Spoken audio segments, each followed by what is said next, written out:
metsandusega edasi läheme ja kuidas me suudame seda säilitada järgmistel põlvudel. Aga kõigepealt loomulikult sõna siis pöördumise algatajatele ja siis edasi juba ministeeriumile ja siis on küsimused-vastused. Olge hea, sõna teile. Aitäh, härra esimees.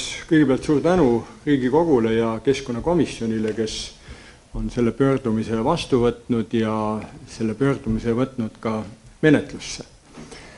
Võib-olla ka täpsustuseks niimoodi, et ei mina ega Vahur Kollum ei ole isiklikult selle teksti autor, me oleme selle teksti üleandjad aga loomulikult oleme me selle teksti sündimise juures olnud ja oleme aitanud ka need allkirju koguda, et nii palju on siis selles sissejuhatuses tõtt.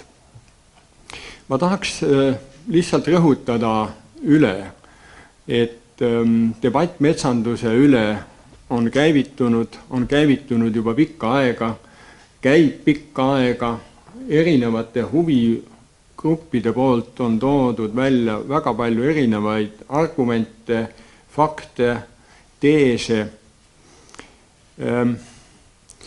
See debatt on olnud aeg-ajalt väga kirglik, võib-olla läinud ka natukene emotsionaalseks mõnel ajal ja mõnel kohas. Aga seda ei tohiks pahaks panna, sest lõppude lõpuks me kõik oleme inimesed, meil kõigil on emotsioonid ja meil on tõenäoliselt õigus ka neid emotsioone välja näidata. Samas otsused, mis tuleb teha, ma arvan, tuleks eelkõige arvesse võtta faktid ja tõsine statistika, suured numbrid, mille pealt saab teha suuri otsuseid, et kindlasti emotsioon ei ole see kõige tugevam argument, mille pealt otsuseid teha. Samal ajal seda emotsionaalset poolt ei saa ära unustada, sest väga paljudele Eesti inimestele mets eelkõige seostubki emotsiooniga. Tema kultuuriline taust, tema loodusliku mitmekesisuse funktsioonid, rekreatsioonifoonid ja selle tõttu me ei tahaks öelda, et mets on ainult subjekt, mida tuleks vaadata puht majanduslikust aspektidest lähtuvalt.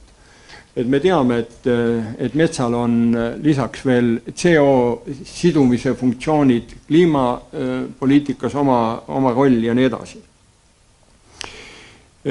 Mul õnnestus käia ära ka Draamateatris ja vaadata ära Metsaforte, mis võtab üsna värvikalt kokku selle debati, mis on siiamaani metsarahu, kogu metsapoliitika ja metsaraie teemadel käivitunud ja ma ei tea, kas seda etendust on veel võimalik vaadata, aga kui on, siis soovitan kõikidel minna seda vaatama, et ühelt poolt ta annab ülevaate sellest, mis toimub ja teiselt poolt võib-olla ka kainestab meie mõtteid. Ma ei tahaks hakata nüüd seda 10-punktilist dokumenti sõna-sõnalt ette lugema ja refereerima. Võib-olla mõningad rõhuasetused, mida ma tahaksin siia ehk lihtsalt lisada. Et kui me vaatame kas või esimest punkti, mis käsitleb raiemahtu, siis võib-olla me ei peaks dogmaatiliselt kinni jääma sellesse numbrisse, mis on siia sisse kirjutatud. See number tuleneb nende inimeste kalkulatsioonidest, kes on välja rehkendanud eelkõige küpse metsa osakaalu ja selle intensiivse raiemahu jätkamise samas tempos tulemit ja võimalikke järeldusi, aga ma ütleks niimoodi täna siin Keskkonnakomisjonis kõneledes, et see number peaks meid panema mõtlema selle üle, et kui me kehtestame mis tahes raielimiidi, siis me peame sinna kõrvale välja töötama ka instrumendid, metoodika või regulatsiooni, mis võimaldab nendest raiemahtudest kinni pidada.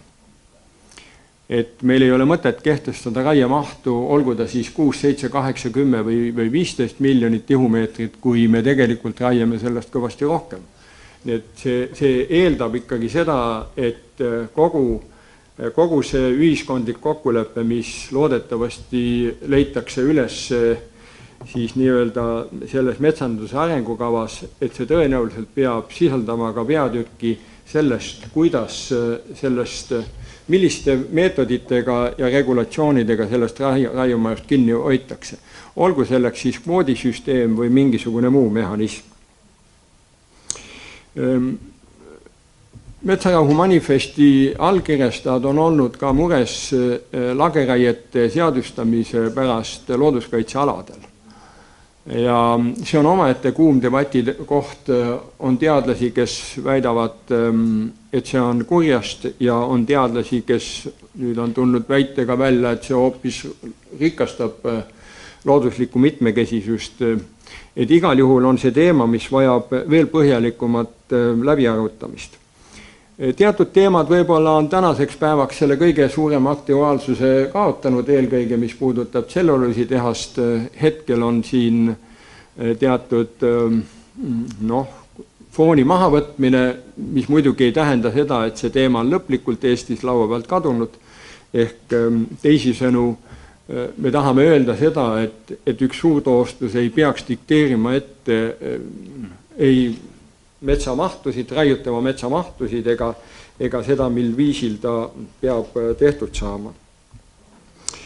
Ka 5. punkt võiks öelda, et võib-olla oli teatud tagamõttega kirjas.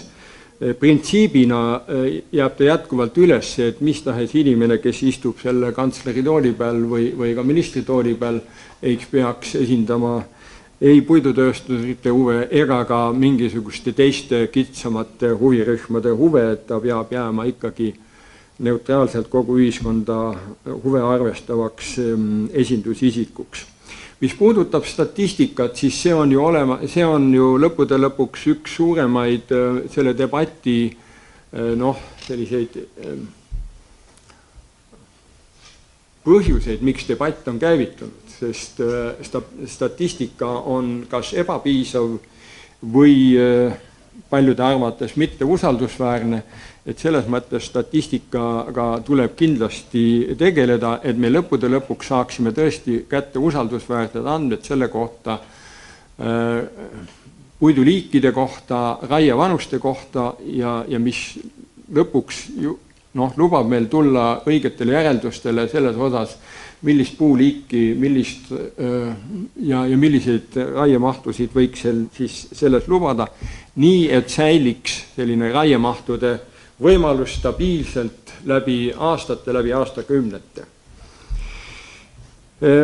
On ka lageraie teema sisse toodud ja eelkõige selle tõttu, et ma osalesin ka ise ühel konverentsil, mis toimus Keskkonnaministeeriumis läinud aasta lõpul jõulupaiku. Ma ei mäleta selle teadlase nime hetkel peast võtta, aga Eesti soost teadlane, kes tegelikult töötab, uurib Rootsis ja on teinud majandusanalüüsi just selle kohta, et kas tõesti siis nii-öelda püsimetsandus on omahinnalt kallim kui lageraie ja tema järeldused sel konverentsil olid see, et pikaajalises, kui me võtame asju pika perioodi peale, et siis tegelikult püsimetsandus ei lähe kallimaks kui lageraie. Ja väga paljude arvates püsimetsandus säilitab looduslikku mitmekesisust palju enamal viisil, annab inimestele ka selle emotsionaalse rahulolutunde, et me ei näe neid lagedaks pöötud raielanke nii massiivselt, nagu seda täna on võimalik näha.